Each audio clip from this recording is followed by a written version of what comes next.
eto daw pong ating mga law enforcement ay nagsanib puwersa. Nagsanib puwersa na mga kababayan para tugisin at hanapin etong si Attorney Harry Roque. Kasi sabi po dito, nagsanib puwersa ang Philippine National Police, PNP, National Bureau of Investigation or etong NBI at ang Bureau of Immigration or etong BI mga kababayan sa paghahanap kay Attorney Harry Roque na may contempt order ng Kamara. Hamon naman ng mga mambabatas kay Roque, harapin ang kinaharap na issue. Huwag magtago mga kababayan. Ano po? So ito, pakinggan po natin. Yan. Sanib puwersa ng PNP, NBI at Bureau of Immigration sa paghahanap kay Attorney Harry Roque na may contempt order sa Kamara. Hamon ng mga mambabatas kay Roque, harapin ang mga kinakaharap na issue. Nasa frontline ng balitang yan si Marian Enriquez. Lumipas ang buong weekend pero hanggang ngayon hindi pa rin mahagilap ng mga otoridad si dating presidential spokesperson Harry Roque. Ayon kay PNP Chief Romel Marbil, patuloy ang pagtugis kay Roque. Yan ay matapos siyang ipakontempt ng Kamara sa hindi pagsumite ng mga dokumentong Partida to mga kababayan ha. Ang paghahanap dito kay Roque ay talagang puspusa na. Ano po kasi nga gusto ng patunayan ng law enforcement na hindi talaga makakapagtago itong si Roque sa kamay ng batas.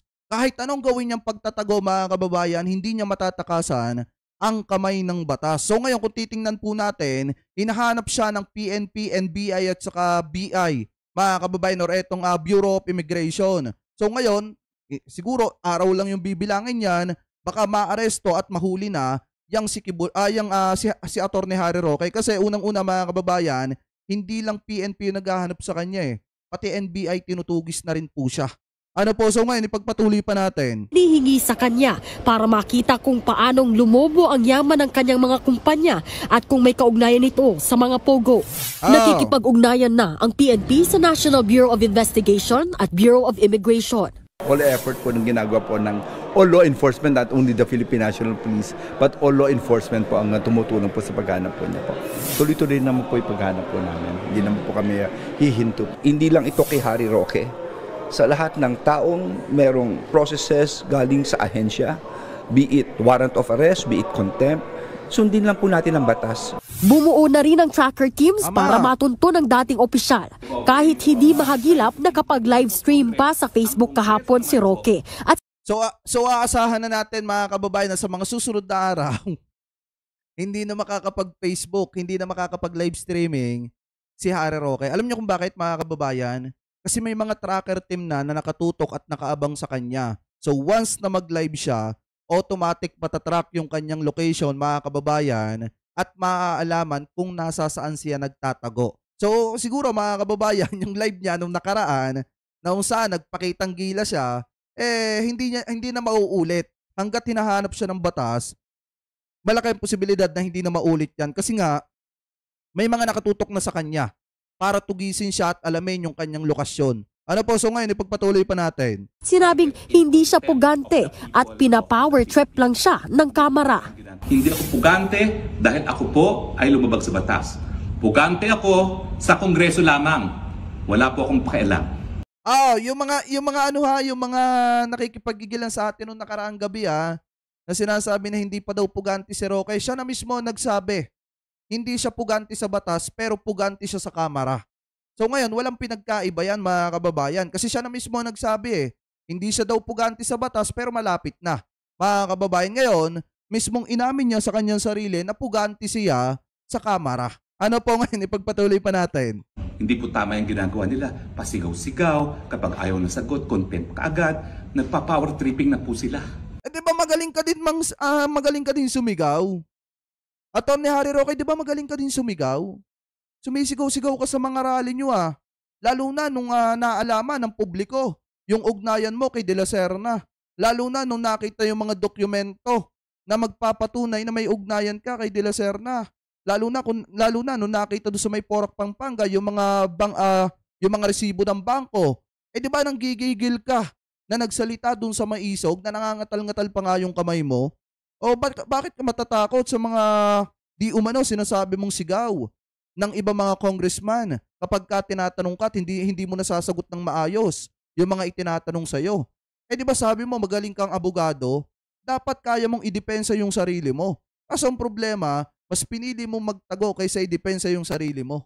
Dahil lamang sa nasisigawan ka, ayon sa'yo, magtatago ka na. Anong klaseng abogado ka? Anyway, ipagpatuloy pa natin. Hihintayin daw ni Roque ang desisyon ng Korte Suprema sa inihain niyang petisyon na kumekwestiyon sa arrest order ng Kamara. Habang naghihintay, hindi raw siya susuko. Pinabulaanan naman ni Quad Committee Chairman Ace Barbers ang akusasyon ni Roque na nagpa-power trip lang ang Kamara. May hamon pa siya kay Roque. Kailangan pa ba mag-power tripping ng mga Quadcom chairs? 'Di ba? Marami ho sa amin ay mga bago. Ako, graduating ho ako. Kailangan ko ba mag-power trip? Alam nyo, maraming sinasabi ito si Attorney Harry Roque sa likod ng Quadcom o sa labas ng Quadcom. Pakalalaki ka, umarap ka dito sa amin, hindi yung nakatalikod ka palagi sa... Hindi nga sa lalaki. Sabi ni Congressman Barbers, Attorney Harry Roque, magpakalalaki ka daw. Kasi ang ganyang klase ng gawain, mga kababayan, sa Quadcom ang bait-bait niya. Pag naandun siya sa loob ng Quadcom, iniimbestigahan siya para siyang bilasang sisiw. Alam niyo yon? Hindi siya makapagsalita ng ayos. Ang bait-bait niyang sumagot, mga kababayan. Pero pagkalabas niya ng Quadcom, tinitira niya yung kamera. Tinatawag niya ng kung ano-anong klase ng salita. Pag nakalive siya, mga kababayan, ang tapang-tapang niya na punahin, batikusin yung Quadcom, yung kamera. Pero pagka naandun siya sa loob ng Quadcom, para siyang bilasang sisiw na bahagyong buntot. Mga kababayan, ngayon, eto yung hamon ni Congressman Barbers. Magpakalalaki ka daw, Attorney Harry Roque. Yun ay kung lalaki ka. Ako nagtatanong lang naman, bakla po ba kayo? Bakit parang yung galawan nyo po galawan ng hindi tunay na lalaki? Kasi ang alam ko sa tunay na lalaki, mga kababayan, kapag ka ikaw ay nasa ganyang klase ng sitwasyon, dapat yung buo yung buo yung loob mo na harapin yung mga inaakusa sa'yo. Lalo na kung alam mo sa sarili mong wala kang kasalanan. At hindi ka titira ng patalikod sa kamera. Titira ka dapat ng harapan. Kaso nga lang ang problema dito kay Attorney Harry Roque, parang yung gawain nyo po, hindi po gawain ng lalaki. Pasintabi sa LGBT malaki pa ang respeto natin sa LGBT, mga kababayan. Pero dito po kay Roque, ako nagtatanong lang naman, bakla po ba kayo? Kasi parang bakla po yung galawan po ninyo. Nagtatanong lang naman po, Attorney Harry Roque, kasi unang-una, hindi naman magagawa yan ng tunay na lalaki na magtago sa mga inaakusa sa kanya. Pero na lamang kung katulad ka ni Kibuloy, na bula ang propeta, ikaw naman bula ang abogado, pagka ganun. Kasi hindi mo kayang idepensa yung sarili mo. Anyway, ipagpatuloy pa natin. Doon ka nagsasalita. Ayon kay Barbers, mismong si Roque ang nagboluntaryo na magsumite ng mga dokumento tungkol sa kanyang mga kumpanya. Wala ho kaming interest doon sa kanyang yaman. Ang aming interest is kung ano yung link ng Biancham Corporation at yung PH2 Corporation na siyang may-ari doon sa Lucky South 99. Yun ang interest ng Quadcom. Tingin naman ni House Committee on Public Order and Safety Chairman Dan Fernandez, ipinapakita lang. Baka akala, mga kababayan ni Roque, kapag ka ibinigay niya yung mga dokumento na hinihingi ng kamera, baka kuhanin yung kanyang yaman. Kasi parang nabanggit ata ni Roque ang kagabi doon sa tinalakay nating live. Bakit parang ang dating daw kasi parang pinag-iinteresan yung kanyang yaman, mga kababayan? Bakit daw pinipilit siya na maglabas ng dokumento? Pero siya naman na nangako dito sa kamera na magsusumiti siya ng dokumento para mailigtas niya yung kanyang sarili. So ngayon kung titingnan natin mabuti, mga kababayan, dito kasi sa inaasal ni Roque, hindi asal yan ng tunay na lalaki. At saka, mga kababayan, wala naman mag-i-interest ng kanyang yaman. Inaalam lang ng kamera kung konektado ba sa Pogo yung mga ipinambili niya nung kanyang yaman. Kasi bigla ang lumobo talaga, mga kababayan, yung kanyang asset na hindi po bibihira. Ano po ngayon, ipagpatuloy pa natin. Lang ni Roque na may itinatago siya sa kanyang pag-iwas.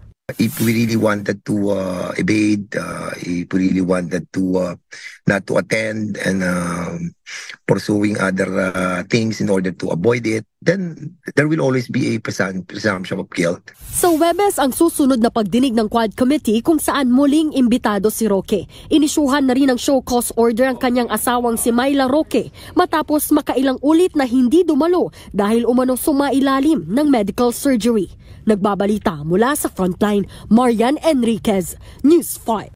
So maliwanag dyan, mga kababayan, kung titingnan po nating mabuti, bukod sa may tracker team na nakatutok dito kay Roque, once na mag-live siya, mag-live siya sa YouTube o kaya sa Facebook, madidetect yung kanyang lokasyon. Bukod pa dyan, mga kababayan, may mga grupo din na nakatutok dito kay Roque para mahuli siya, maaresto siya.